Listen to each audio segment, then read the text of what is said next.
नमस्कार दोस्तों, आप सभी को हमारे YouTube चैनल में हार्दिक अभिनंदन रहे। भगवान विष्णु की कृपा आप पर और आपके परिवार पर सदा बना रहे। अथ पांसा कुंसा एकादशी की महात्म्य हम सुनेंगे। युधिष्ठिर बोले कि हे भगवान, अश्विन मास की शुक्ल पक्ष की एकादशी का नाम क्या है तथा उस व्रत के करने से कौन कौन से फल मिलते हैं, सो कृपा पूर्वक कहिए। उस पर श्री कृष्ण भगवान बोले कि हे राजन, अश्विन मास की शुक्ल पक्ष की एकादशी का नाम पांसा कुशा है। इसके व्रत करने से समस्त पाप नष्ट हो जाते हैं और करने वाला अक्षय पुण्य का भागी होता है। इस एकादशी के दिन मन वांछित फल की प्राप्ति के लिए श्री विष्णु भगवान की पूजा करनी चाहिए। इस पूजन के द्वारा मनुष्य को स्वर्ग लोक की प्राप्त होते हैं। जो मनुष्य कठिन तपस्याओं के द्वारा फल प्राप्ति करते हैं, वह फल इस एकादशी के दिन क्षीर सागर में शेषनाग पर शयन करने वाले विष्णु भगवान को नमस्कार करने से मिल जाता है और मनुष्य को यम के दुख नहीं भोगने पड़ते। जो विष्णु भक्त शिव जी की निंदा करते हैं अथवा जो शिव भक्त विष्णु भगवान की निंदा करता है, वे नरक को जाते हैं। 1000 अश्वमेघ और 100 राजसूय यज्ञ का फल इस एकादशी के फल के 16वें हिस्से के बराबर भी नहीं होता है। अर्थात एकादशी व्रत के समान संसार में अन्य व्रत नहीं है। एकादशी के समान विश्व में पवित्र तिथि नहीं है। जो मनुष्य एकादशी व्रत नहीं करते हैं, उन्हें पाप घेरे रहते हैं। यदि कोई मनुष्य किसी कारण के वश में होकर एकादशी का उपवास करता है, उसे यम दर्शन नहीं होते। इस एकादशी के व्रत में मनुष्य को स्वस्थ शरीर और सुंदर स्त्री तथा धन धान्य मिलता है। अंत में स्वर्ग की प्राप्त होती है। जो मनुष्य इस एकादशी के व्रत में रात्रि जागरण करते हैं, उन्हें बिना किसी रोग के स्वर्ग मिलता है। जो मनुष्य एकादशी का व्रत करते हैं, उनके मातृ पक्ष के इस पुरुष पितृपक्ष के 10 पुरुष और स्त्री पक्ष के 10 पुरुष विष्णु का भेष धारण करके तथा सुंदर आभूषणों से युक्त होकर विष्णु लोक को ले जाते हैं। जो मनुष्य आश्विन मास के शुक्ल पक्ष की पांसा कुशा एकादशी का विधि पूर्वक व्रत करते हैं, उन्हें हरि लोक मिलता है। जो मनुष्य एकादशी के दिन भूमि, गौ, अन्न, जल, उपाहन, वस्त्र, छत्र आदि का दान करते हैं, उन्हें यमराज के दर्शन नहीं मिलते हैं। दरिद्र मनुष्य को भी यथाशक्ति कुछ दान देकर कुछ पुण्य अश्व की पैदा करना चाहिए। जो मनुष्य तालाब, बगीचा, धर्मशाला, प्याऊ, अन्य क्षेत्र आदि बनवाते हैं, उन्हें यम के दुख नहीं मिलते हैं। वह मनुष्य इस लोक में स्वस्थ दीर्घायु वाले पुत्र तथा धन धान्य से पुण्य होकर सुख को भोगते हैं तथा अंत में स्वर्ग लोक हो जाते हैं। हे राजन, इन सब का सारांश यह है कि जो मनुष्य धर्म करते हैं, उन्हें सुख मिलता है और जो अधर्मी है, उन्हें दुर्गति भोगनी पड़ती है। जो आपने मुझसे यह पूछा था, उसका उत्तर तो मैं आपको दे दिया। अब आप मुझसे क्या सुनना चाहते हैं, सो कहिए। श्री सूत जी बोले, हे मुनियों, विधि सहित इस एकादशी महात्म्य को भगवान श्री कृष्ण ने कहा था। भक्तजन इस व्रत को प्रेम पूर्वक सुनते हैं और इस लोक में अनेकों सुखों को भोगकर अंत में विष्णु पद को प्राप्त करते हैं। श्री सूत जी ने कहा, हे प्रभु, इस एकादशी व्रत का महात्म्य क्या है? इस व्रत को करने से क्या पुण्य मिलता है और उसकी विधि क्या है, सो आप मुझसे कहिए। ऐसा कहकर भगवान ने कहा, हे अर्जुन, सबसे पहले हेमंत ऋतु को मार्गशीर्ष महीने में कृष्ण पक्ष की एकादशी का व्रत करना चाहिए। 10वीं की शाम को दातुन करनी चाहिए और रात को भोजन नहीं करना चाहिए। एकादशी को सुबह संकल्प नियमन के अनुसार कार्य करना चाहिए। स्नान करने से पहले शरीर पर मिट्टी का लेपन लगाना चाहिए और चंदन लगाकर इस प्रकार करना चाहिए। स्नान के बाद धूप दीप नैवेद्य से भगवान का पूजन करना चाहिए। रात को दीपदान करना चाहिए। यह सकर्म भक्ति पूर्वक करना चाहिए। उसे रात को नींद और स्त्री प्रसंग को त्याग देना चाहिए। एकादशी के दिन रात्रि में भजन सत्संग आदि शुभ कर्म करना चाहिए। उस दिन श्रद्धापूर्वक ब्राह्मणों को दक्षिणा देनी चाहिए और उनसे अपनी गलतियों की क्षमा मांगनी चाहिए।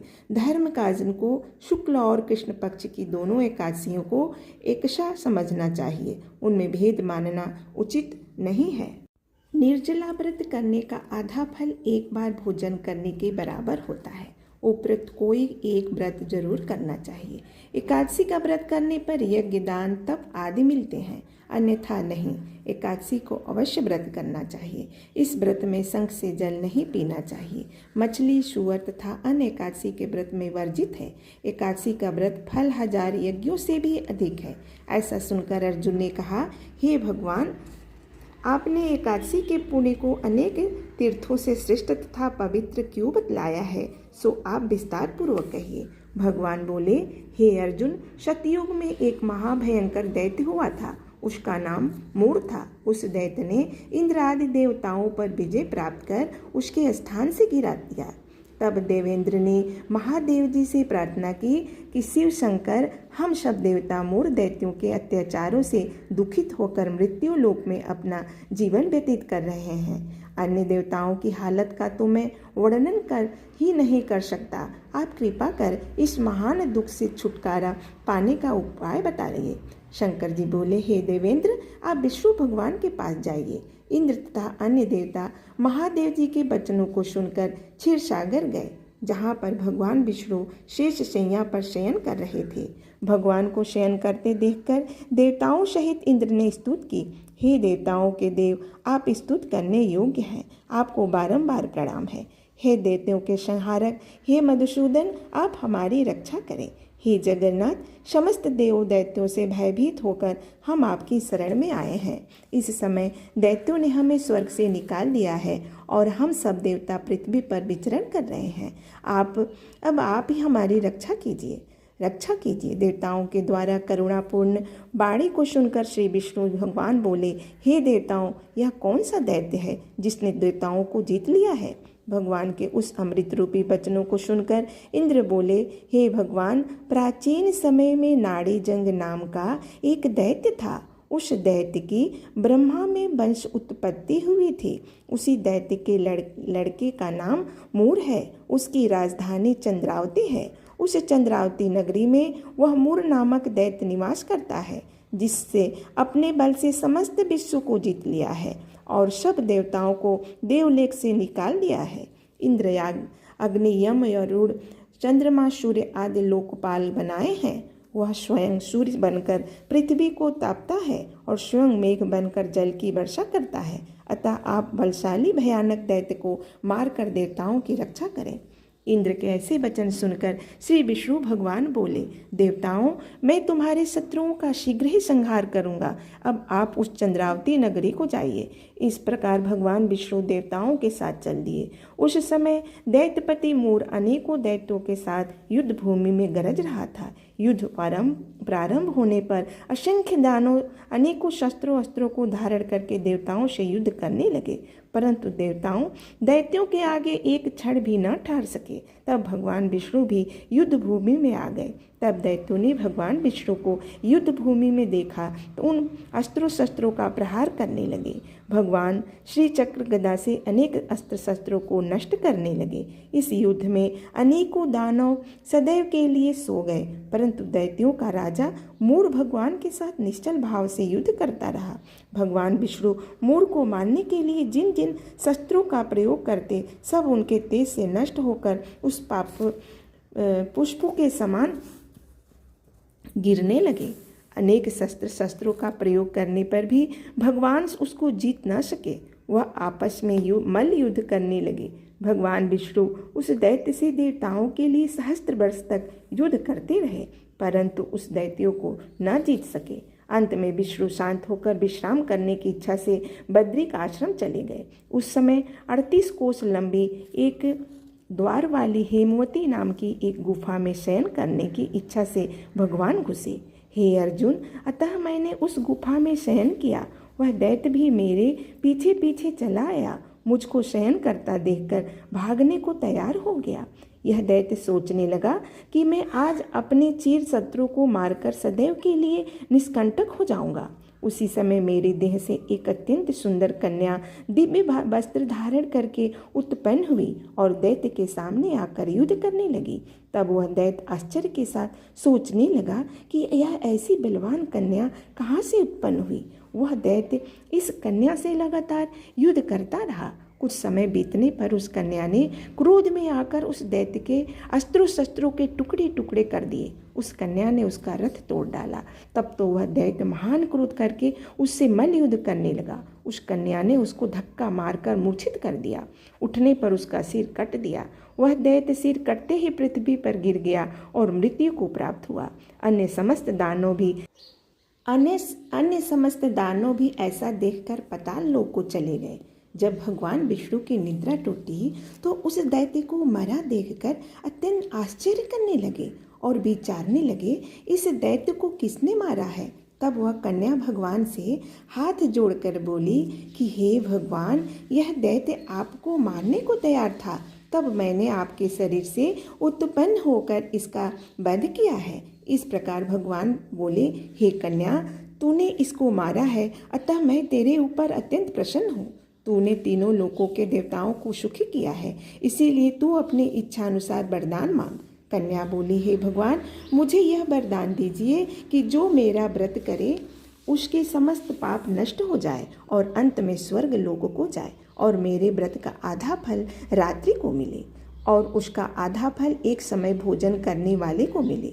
जो मनुष्य भक्तिपूर्वक मेरे व्रत को करे वे निश्चय ही विष्णु लोक को प्राप्त करे। कृपा करके मुझे ऐसे ही वरदान दीजिए। जो मनुष्य मेरे दिन तथा रात्रि को एक बार भोजन करे वे धन्य धान्य से भरपूर रहे। इस पर भगवान विष्णु उस कन्या से बोले, हे कल्याणकारी, ऐसा ही होगा। मेरे और तेरे भक्त एक ही होंगे और अंत में संसार में प्रसिद्धि को प्राप्त होकर मेरे लोकों को प्राप्त करेंगे। हे कन्या, तू एकादशी को पैदा हुई है, इसीलिए तेरा नाम भी एकादशी हुआ। जो मनुष्य तेरे दिन व्रत करेंगे उनके समस्त पाप जड़ से नष्ट हो जाएंगे और अंत में मुक्ति को प्राप्त करेंगे। तू मेरे लिए अब 30, 8, 9 और 14 से भी अधिक प्रिय है। तेरा व्रत का फल सब तीर्थों के फल से भी महान होगा। यह मेरा कथन सत्य है। ऐसा कहकर भगवान उसी स्थान पर अंतर्ध्यान हो गए और एकादशी भी भगवान के उत्तम वचनों को सुनकर प्रसन्न हुई। भगवान बोले, हे अर्जुन, सब तीर्थों दोनों व्रतों के फल से एकादशी का व्रत का फल सर्वश्रेष्ठ है। मैं एकादशी का व्रत करने वाले मनुष्यों शत्रुओं को नष्ट कर देता हूँ और उन्हें मोक्ष देता हूँ। उन मनुष्यों के विघ्नों को मैं स्वयं ही नष्ट कर देता हूँ। हे अर्जुन, यह मैंने तुमसे एकादशी की उत्पत्ति के बारे में बतलाया है। एकादशी का व्रत समस्त पापों को नष्ट करने वाला और सिद्धि को देने वाला है। उत्तम मनुष्यों को दोनों पक्षों की एकादशियों को समान समझना चाहिए। उनसे भेदभाव मानना उचित नहीं है। जो मनुष्य एकादशी का महात्म्य को श्रवण व पठन करते हैं उनको अश्वमेध यज्ञ का फल मिलता है। नमस्कार भक्तों, एकादशी का व्रत की कथा समाप्त हुआ। आप सभी से हमारा निवेदन है, अगर आपको हमारा वीडियो पसंद आए तो एक लाइक और कमेंट दीजिएगा, जिससे हमें पता चले कि आप हमारे वीडियो को पसंद करते हैं। आप सभी को हमारा कोटि कोटि धन्यवाद।